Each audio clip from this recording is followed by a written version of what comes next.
네, 여러분 안녕하세요. 조성우입니다. 요즘 부동산 시장 자체 여러분들 너무 잘 아시다시피 미국이 금리 인상을 시작을 하고, 사실 금리 인상은 우리나라가 미국보다 조금 더 먼저 했어요. 그래서 우리나라 아파트 그 지수를 보시면 우리나라 한국은행이 미국보다 기준금리를 먼저 올리기 시작하면서 미국보다 먼저 식었어요. 한 개 알아두셔야 될 것이, 우리나라가 보통 미국보다 후행했거든요. 2008년 뭐 금융위기 때도 그렇고, 원래 우리나라 부동산 가격이 미국보다 조금 후행하는데, 후행한다는 게 미국이 떨어지고 나서 우리가 떨어지고 미국이 오르고 나서 우리가 올라요. 지난 장에서 미국이 2011년부터 올랐는데 우리가 2013년부터 올랐고, 미국이 2007년, 2006년부터 꺾였는데 우리나라가 2008년부터 꺾였다고요. 원래 우리나라가 후행하는 시장이야. 그러니까 또 어떤 얘기들을 하냐면, 야, 미국이 아직도 안 떨어진대.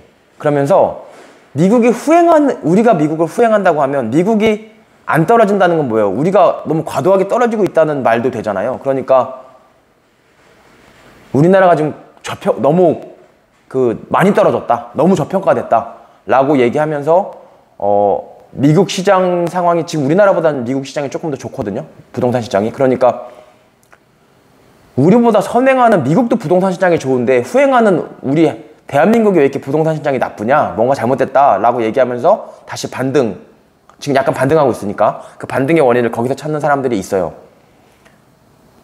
반등해야 맞다 라고 주장하는 거죠. 근데 그렇지 않다고 저는 생각을 해요. 제 의견이에요. 왜냐면 우리나라가 미국보다 기준금리를 더 빨리 인상하기 시작했거든요. 그건 뭐 그냥 네이버나 구글에다 치면 되잖아요. 한미 기준금리 쳐보면 한국이 먼저 기준금리를 인상하기 시작해요. 그래서 이번에는 우리나라가 미국보다 조금 더 부동산 시장이 선행하고 있고, 미국이 조금 더 느리게 사이클이 오고 있다고 저는 생각을 합니다. 네, 일단 제 생각 여기까지 말씀드리고, 오늘 하고 싶은 얘기는 이제 로버트 실러라는 사람이 쓴 책이에요. 버블 경제학이라는 책인데, 이 책을 쓴 로버트 실러가 이제 예일대학교 경제학과 교수인데, 어떤 사람이냐면 2013년도에 노벨 경제학상을 받았고, 이 사람이 이제 노벨 경제학상 뭐 1년에 한 명 받는 경우도 있고, 뭐 1년에 2명 또는 공동 수상하면 3명까지도 받으니까, 어쨌든 지금까지 뭐 100명 이상 되는 노벨 경제학상 수상자들이 나왔겠지만, 중국에도 한 명도 안 나왔고 우리나라에도 한 명도 안 나왔죠. 그 정도로 받기 어려운 상이고, 일단 뭐 천재들이라고 봐야 되죠. 이제 그런 천재들 중에 한 명인데, 그 노벨상 받은 그런 천재들 중에 부동산 시장에 가장 관심이 많고 가장 열심히 공부하고 연구하는 사람이 로버트 실러예요. 그냥 구글에다가 실러 지수 치면 전 세계에서 가장 믿을 수 있다고 인정받는 부동산 가격의 지수가 뜨거든요. 그 정도로 좀 그래도 믿을 만한 사람인데, 그 사람이 쓴 책 중에 정말 저도 이렇게 생각했어요. 야, 금리가 오르면은 아파트값 떨어지고 금리가 내리니까 아파트값 올랐구나. 야, 이거 너무 간단한데? 야, 이렇게 간단해, 돈 버는 게? 아파트 투자 잘하면은 돈 많이 벌잖아요. 10억씩 벌었잖아요. 요즘 20억도 벌었어요. 이번 장에서 사람들 중에. 야, 근데 그렇게 간단한 원리였어? 그러면은 돈 벌기가 그렇게 간단하다는 얘기야? 그럴 리가 없죠. 뭔가 석연치 않았어요. 뭐가 있을 것 같은데. 그러다가 이 버블 경제학이라는 책을 만났고, 이게 로버트 실러가 공저도 아니에요. 그냥 혼자 썼어요, 혼자. 그리고 책들은요, 여러분, 그래도 교수들이 쓴 책이 제일 나아요. 부동산 뭐 교보문고나 어디 뭐 영풍고 가보면은 소위 부동산 전문가라는 사람들이 쓴 책들이 겁나 많잖아요. 뭐 베스트셀러는 그런 사람들이 쓴 책들이 거의 다 차지하고 있는데, 글쟁이는 교수예요. 그리고 교수는 기본적으로 학자적 양심이 있어서, 물론 안 그런 사람들도 있지만 기본적으로. 그래서 어이없는 거짓말 내진 헛소리는 적어도 거짓말은 못해요. 물론 교수들 중에서도 결과적으로는 헛소리 할 수 있죠. 자기가 그렇게 진실이라고 믿었지만 결과적으로 틀린 얘기 하는 사람들도 많이 있으니까, 결과적 헛소리는 해도 원시적 헛소리는 안 하려고 해요. 교수적 양심이 있어서. 그러니까 알면서도 헛소리 하진 않는다는 거죠.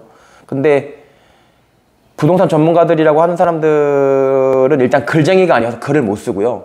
자기가 모르는 것도 그냥 아는 것처럼 얘기하는 경우가 많아요. 그리고 뒷돈 받는지 알게 뭐예요. 뭐 분양업자들한테 뒷돈 받아. 그럼 뭐, 야, 올라, 반등이야, 사.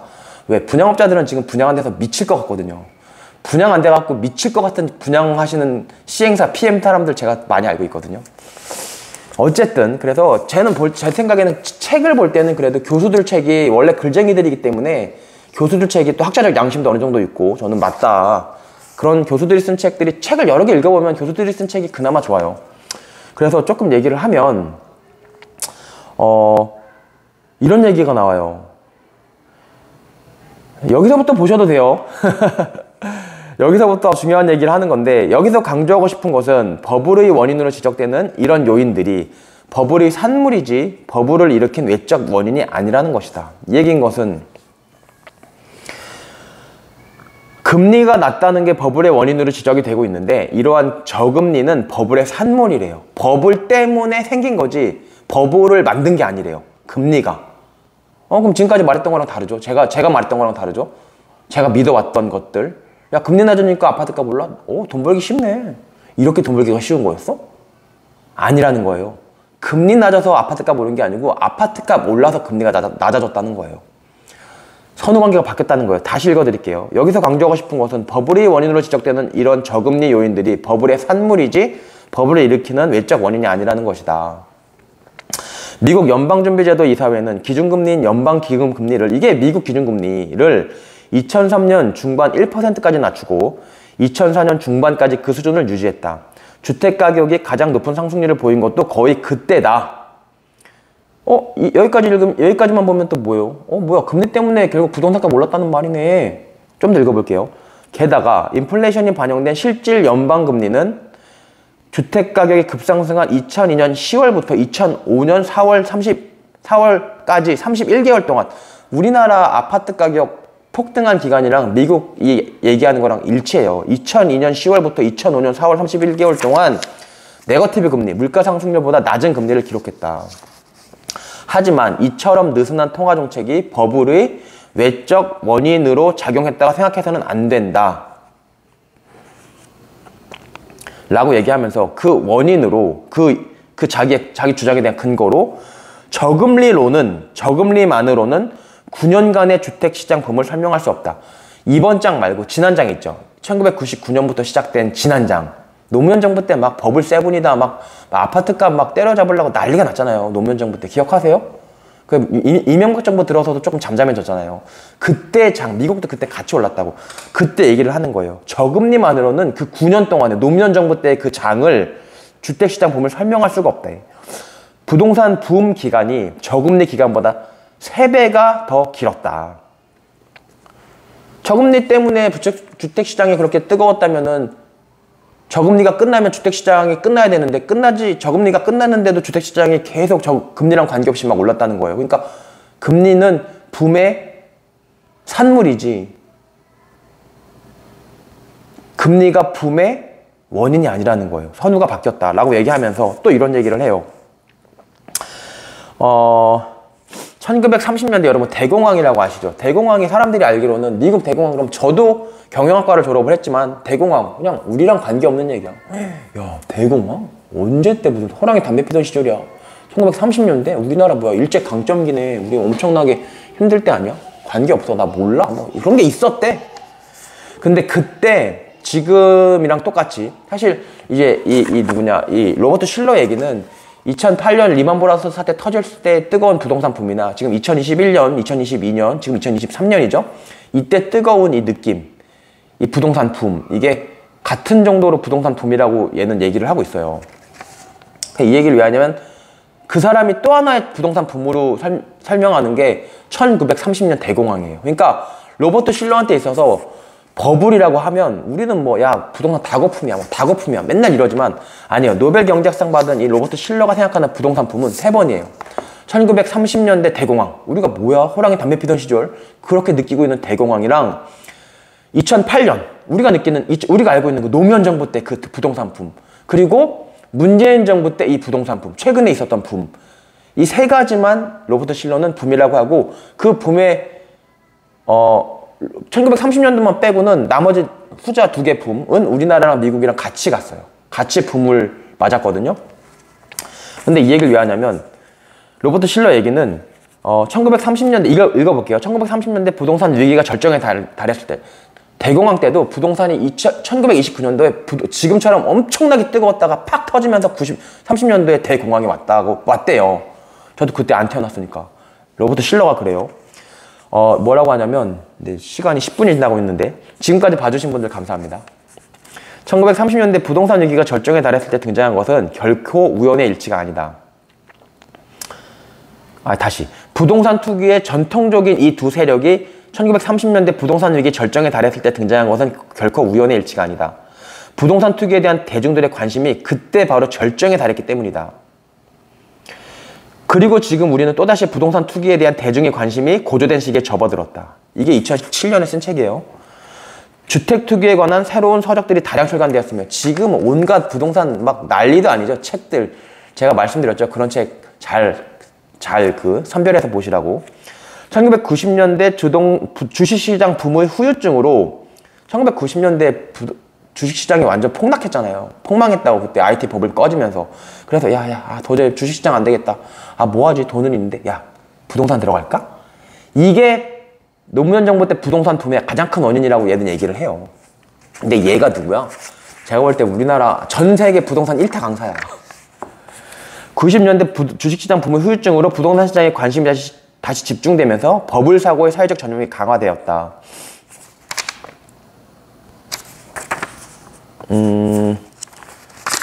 그래요. 주식시장에서의 붐은 경제에서의 자신의 역할에 대한 일반인들의 사고를 변화시켰다. 누구나 주식 투자로 거역을 벌 수 있다는 생각이 확산되었다. 이런 얘기도 해요. 오랫동안 국민 정서의 근간을 이루었던 프로테스탄트 직업윤리가 변화를 겪으면서 미국인들은 단순히 열심히 일하기만 하는 사람들을 더 이상 존경하지 않게 되었다. 프로테스탄트 윤리라는 게 여러분 소명의식이에요. 우리 윤리 시간에 배우거든요. 우리 고등학교 때 윤리 시간에 배웠어요. 자기 맡은 바 최선을 다하는 거. 자기 맡은 바 최선을 다하는 사람은 우리 옆 나라에 하나 있죠. 일본. 걔네들 장인정신 막 초밥 한 개 만드는데 초밥 안에 들어있는 밥알 개수를 다 세죠. 막 칼 한 개 만드는데 총 나오면 다 없어질 칼. 총 나고 나서 다 어디 갔나 그 사람들. 칼 만드는 장인들. 막 칼 그 칼이야. 아무 별것도 아니야. 이거 일본도라고 해서 엄청나게 날카롭게 막 마지막엔 손으로 이거를 간다며. 칼날을. 걔네들 프로테스탄트 직업윤리 굉장히 투철하죠. 일본이 지금 어려운 이유도 이거랑 무관하지 않다고 봐요. 총 나오면 칼이 무슨 소용이야. 손으로 갈고 왜 손으로 갈고 앉아있어. 그 초밥 만드는 기계가 엄청나게 나오는데 초밥 만들어갖고 한 개에 300원에 팔면 훨씬 더 많이 사 먹지. 초밥 알 개수까지 다 세가지고 막 그 밥 안에 공기층까지 만들어가지고 팔아가지고 한 개에 10,000원 받으면 누가 사 먹냐고. 안 사 먹는다고. 어쨌든 이걸 실러가 얘기를 해요. 프로테스탄트 직업윤리 변화 겪으면서 미국인들은 단순히 열심히 일하는 사람 싫어한다. 존경받으려면 열심히 일할 뿐만 아니라 현명한 투자자가 되어야 했다. 이거 얘가 하고 있는 얘기예요. 제가 읽고 있는 얘기예요, 지금. 여기 쓰여있잖아요. 프로테스탄트 어쩌고. 그러면서 얘가 이렇게 얘기를 해요. 버블의 가장 뿌리 깊은 원인이자 버블이 끝난 뒤에도 쉽게 사라지지 않을 변화는 지금 우리나라 2013년 장이 끝나고 문이 닫힐 것 같지만 지금도 계속 투자는 이루어지고 있죠. 똑같은 얘기를 하고 있어요. 바로 우리 자신에 대한 사고의 변화다. 사람들이 무엇을 먹고 어떻게 타느냐보다 자신이 어떤 사람이고 다른 사람들에게 자신이 어떻게 보이느냐에 보다 많은 관심을 기울인다는 것을 경제 이론가들이 당연하게 생각해야 한다고 설득력 있게 설명했다. 그러니까 네가 뭘 먹고 뭘 타느냐보다 남들이 나를 어떻게 보느냐를 더욱더 중시해 가고 있다는 거예요. 점점. 투자자로서의 삶이 단순히 목표에 이르기 위한 수단이 아니라 그 자체가 삶의 또 다른 목표가 되고 있는 것이다. 이 책을 쓴 게 2008년, 2007년인데 지금도 여전하죠.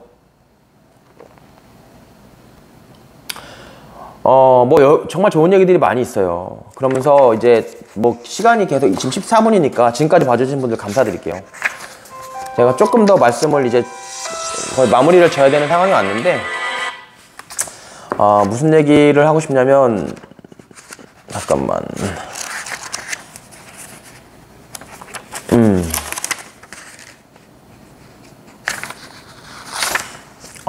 죄송합니다. 내가 이거를 읽어드리려고 딱 잘 표시를 해놨는데 중요한 거는 읽었는데 정말 중요한 거 제가 한 개 더 읽어드려야 되거든요. 근데 이렇게 영상 찍다가 하다 보면 이게 생각보다 이게 생각보다 막 좀 정신없이 하게 돼요. 대단한 모욕. 아, 이게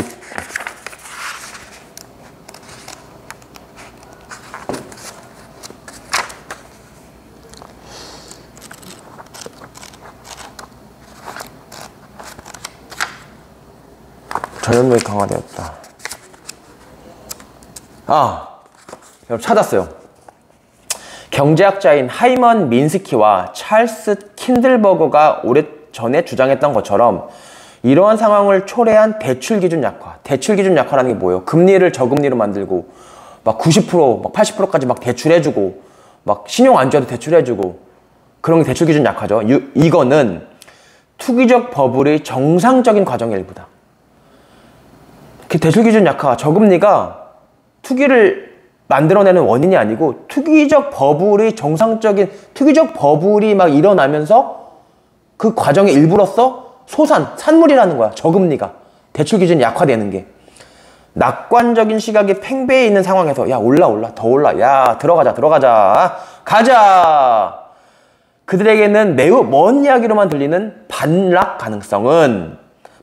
가능성으로부터 자신을 보호할 방법을 모색하기보다 호황인 경제 상황을 온전히 이용할 방법을 찾는 것이다. 다시 말해서 야 가자 하면서 야 우리도 한몫 챙겨야 돼. 그러면 어떻게 해야 돼?